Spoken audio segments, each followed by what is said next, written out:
এটা হচ্ছে ক্রাউন মাইক্রোটেক 3600। তো এইটার এক পাশের একটা বোর্ড হচ্ছে পুড়ে গেছে, তো হচ্ছে বোর্ডের অবস্থা। তো আমাদের কাকা এই বোর্ডটা এখন পুরোপুরি রিপেয়ার করবে। কাকা এই বোর্ডটার মডেল কত? 4080। এই বোর্ডটার সমস্যাটা কি কাকা? বোর্ডটার সমস্যাটা হইলো এক সাইড পুরোটাই পুড়ে গেছে। এখন এটা সার্ভিস সিস্টেম হইলো ওরে পুরোটাই খুলে ফেলাই তুইবে, সব খুলে ফেলাইয়া যদি কিছু পার্টস ভালো থাকে সেটা হইলো যে মাপার পর ধরা পড়বে। ধরা পড়ার পর যদি বুঝি যে এটা ব্যবহার করা যাবে তখন ব্যবহার করবো, আর যদি বুঝি যে না একেবারে সম্পূর্ণ সব নতুন দিয়ে ওরা তৈরি করবো তখন ওরা সম্পূর্ণ নতুন তৈরি করবো। কাকা এই কাজ করেন কত বছর ধরে আপনি? 1986 থেকে। তো কাকা এই বোর্ডটায় যে পার্টসগুলো লাগাবেন এইগুলো কি অরিজিনাল সব পার্টস আপনার? এগুলো একেবারে সেম টু সেম অরিজিনাল। এটার সাউন্ড কোয়ালিটি কেমন হবে কাকা? এটা সাউন্ড কোয়ালিটি দেখা যায় স্পিকারের উপর নির্ভর করে। যদি স্পিকার 16 ইঞ্চি হয় তাহলে সাউন্ডটা একটু ভালো হয়, 18 ইঞ্চি হলে আর একটু ভালো হয়। না, আমি বুঝাইতে চাইছি যে এই সেটের যে সাউন্ড ছিল আগে ওই এক সেম টু সেম, কোনো পরিবর্তন নেই, সেম টু সেম সাউন্ড হবে। এইটা কাস্টমার কতদিন হয়ে গেছে দিয়ে গেছে? আপনি ডেলিভারি দিতে পারবেন কতদিন? কালকে দিয়ে গেছে, আবার কালকে ডেলিভারি দিতে পারবো। পুরোপুরি একদিনের ভিতরে এটা কমপ্লিট হয়ে যায়? পুরো একদিনে। আনুমানিক এটা যদি পুরো বোর্ডটাই মনে করেন একবারে খুলে ফেলাইয়া নতুন করে লাগাইতে চান তাইলে কত টাকা পর্যন্ত এটা বিল আসবে? মানে কাস্টমাররা হয়তো অনেক সময় জানতে চায় যে কত টাকার ভিতরে একটা বোর্ড সার্ভিসিং করাইতে পারবে আর কি এরকম। এটা ট্রানজিস্টরের উপর নির্ভর করে। যেমন যদি পুরো নতুন লাগাই তাহলে হয়তো 7000 টাকা মতো বিল আসতে পারে পার ওয়ান সাইজ, মানে সেট আপে এক সেট আপে 7000 টাকার মতো বা 6500 টাকার মতো বিল আসতে পারে। আর যদি তার ট্রানজিস্টর ভালো থাকে, দেখা যায় 2-4টা 5টা গেছে, তখন সেই হিসাবে হয়তো দেখা যায় 2000-3000 টাকা বিল আসতে পারে বা 2000 টাকা এরকম। তো আপনারা দেখতেই পাচ্ছেন আসলে বোর্ডটার অবস্থাটা কি, একবারে পুরো শেষ, একেবারে পুরো জায়গায় জায়গায় জায়গায় জায়গায় পুরো। এটা আবার যখন নতুন হইবে তখন মনে হয় যেন এটা চায়না থেকে সরাসরি আইছে। আমাদের ওয়াশের সমস্ত ব্যবস্থা আছে। তো আপনাদের যাদের এরকম সমস্যা আছে, এরকম 4080 না কাকা, আর একটু আর কোন মডেলের? 4080, তারপর 9001, তারপর হলো 8.5, 10.5, C18, C30। এছাড়াও ইন্ডিয়ান যাবতীয় সকল সেট এখানে যত্ন সহকারে রিপেয়ার করা হয় অভিজ্ঞ টেকনিশিয়ান দ্বারা। তো আপনাদের যাদের এরকম কোনো সেটে এরকম সমস্যা থাকলে তো আমাদের কাছে কুরিয়ারের মাধ্যমে পাঠাতে পারেন। তো দেখা যায় এখানে আমাদের প্রায় সার্ভিসিং করা সেটগুলো কুরিয়ারের মাধ্যমে আসা। তো আমরা সততার সহিত আমরা এগুলা সার্ভিসিং করে আবার কাস্টমারদের কাছে পৌঁছে দেই। তো আজকে আমরা এই সেটটির পুরা রিপেয়ারটা আপনাদের সামনে তুলে ধরবো। তো এই বোর্ডটা পুরোপুরি ওয়াশ কমপ্লিট। তো কাকা এখানে ছোট যে রেজিস্টারগুলো আছে ওইগুলা অলরেডি লাগানো হয়ে গেছে কমপ্লিট। ট্রানজিস্টারগুলো ছোট যে ট্রানজিস্টারগুলো ওগুলো লাগানো কমপ্লিট। এখন কি বাকি আছে কাকা? এগুলো এখন বাকি আছে মাইক্রো এবং সিলিকন বড় ট্রানজিস্টারগুলো। আচ্ছা, এই দুটো মাইক্রো তো অলরেডি 5টা লাগানো শেষ। মাইক্রো 5টা লাগানো শেষ, বাকিটা ওয়াশ চলতে আছে। আচ্ছা, এখন হচ্ছে এর বোর্ডের পুরা কমপ্লিট করবে। তো কমপ্লিট করা পর্যন্ত আপনাদের সাথে আছি। তো দেখাবো আজকে কাকা একটা পুরা বোর্ডটা কীভাবে কমপ্লিট করে। কাকা এইটা যেটা লাগাচ্ছেন এটা তো হচ্ছে পুরনো মনে হয়, পুরনো। এটা কি আসলে? এটা হইলো মাইক্রো, তাই এটা ভালো থাকলে এটা 100% ওকে থাকে, আর যেটা খারাপ থাকে সেটা কেটে যায়। আচ্ছা, এই কাস্টমারের এখানে যেগুলো ভালো আছে এগুলো ওনারা লাগাই দিতেছেন এই তো, যাতে ওনার খরচ কম আসে এই তো এখানে। হ্যাঁ, খরচ কম আসে এবং এটা দীর্ঘস্থায়ী, যতদিন ভালো থাকবে ততদিন এই সেট ব্যবহার করা যাবে। এটার জন্য এটা কোনো জায়গায় দুর্বলতা নয়, সবভাবে পরীক্ষা করা হয়েছে এবং এটা বর্তমানে ছিল নোংরা, এখন ওয়াশ করে ফ্রেশ বানানো হয়েছে, মনে হয় যেন নতুন একদম।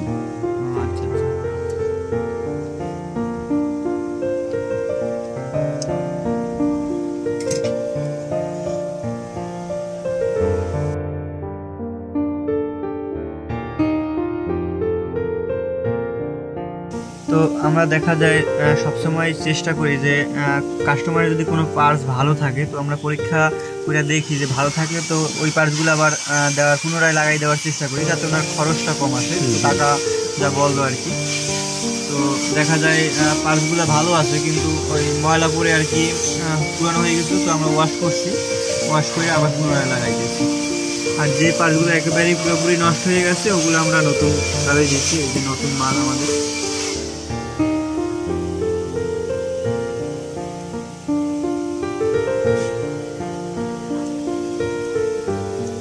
তো প্রথমে যেভাবে দেখছিলেন বোর্ডটা কিন্তু পুরাই একবারে আসলে অপরিষ্কার, আর হচ্ছে পুরাটুরি একবারে শেষ। তো আমরা ওয়াশ করার পর এখন বোর্ডটা দেখেন আসলে পুরাই কিন্তু ক্লিয়ার, একবারে নতুনের মতোই দেখা যাইতেছে, একদম নতুন, বোঝাই যাইতেছে না যে এটা আসলে পুরানো একটা বোর্ড ছিল।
কাকা কি আজকে পারবেন এটা কমপ্লিট করতে? আজকে আমি আর হয়তো ফুল 1 ঘন্টা বা 1.5 ঘন্টা কাজ করলে আমি চেক করে সাউন্ড বাইট করে তারপর আমি 1 থেকে 1.5 ঘন্টা।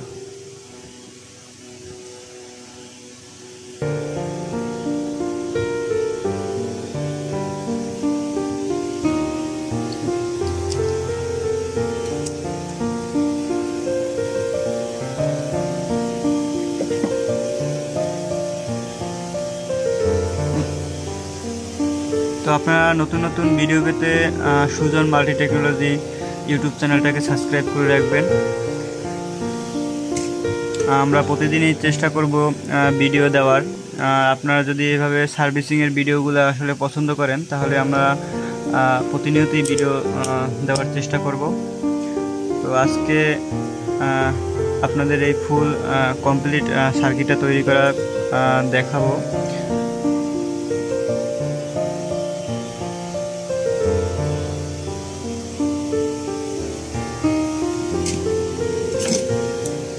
অলরেডি হচ্ছে এই যে মাইক্রোগুলা কিন্তু লাগানো সবগুলাই কমপ্লিট।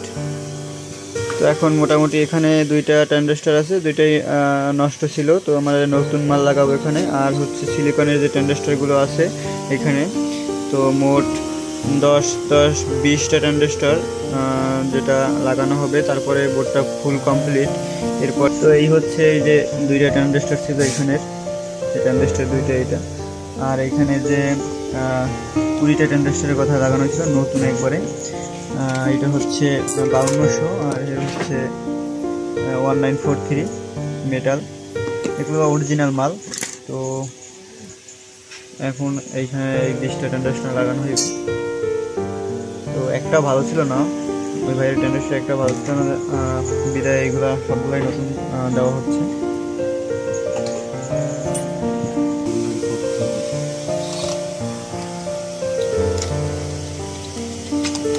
এখন কাজের কোন পর্যায়ে আছে না? এখন কাজে শুধুমাত্র আমরা ফ্রেম করে আর সিলিকনগুলো ট্রানজিস্টর বসাইতে আছি ফ্রেমের মাধ্যমে। ফ্রেম করা হয়ে গেলে পর তারপর আমরা আবার খুলে সেট লোডে যাব। এই ফ্রেম করার প্রয়োজনটা মানে প্রয়োজনটা হইল যাতে 10 বার খুললো ট্রানজিস্টরের জায়গা ঠিক থাকে, মানে ছিদ্র স্ক্রু। আচ্ছা আচ্ছা, যদি ফ্রেম ছাড়া করা হয় তাহলে ফ্রেম ছাড়া করা হলে তো স্ক্রু বেস মেলবে না।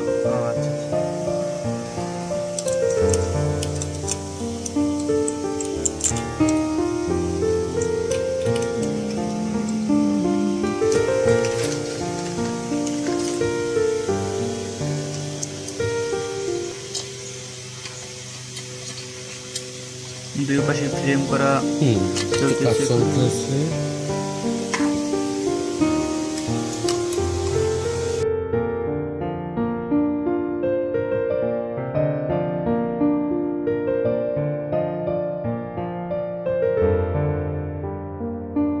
নিয়ম এটাই, এখন অনেকে অনেক চেঞ্জ কিছু করতে পারে। কোনো টেকনিশিয়ান ভাই যদি তাদের জানা থাকে যে কীভাবে এগুলো আসলে করলে সুবিধা হয়, এর থেকে কোনোভাবে কোনো সুবিধা আছে কিনা, তো জানাইতে পারেন আমাদের।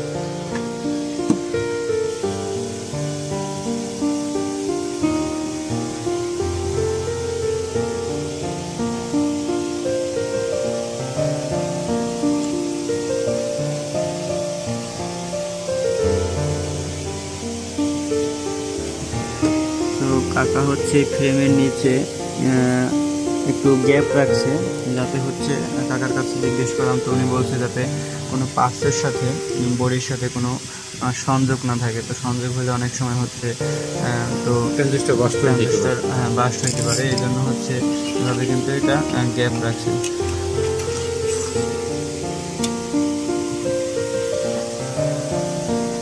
আর যে টেকনিশিয়ান ভাইরা আছে তারাও কি এইভাবেই আপনার এই প্রসেসেই গিয়ে আসলে এই বোর্ডটা ফিটিং করে, নাকি অন্য কোনো প্রসেস জানা আছে তাদের?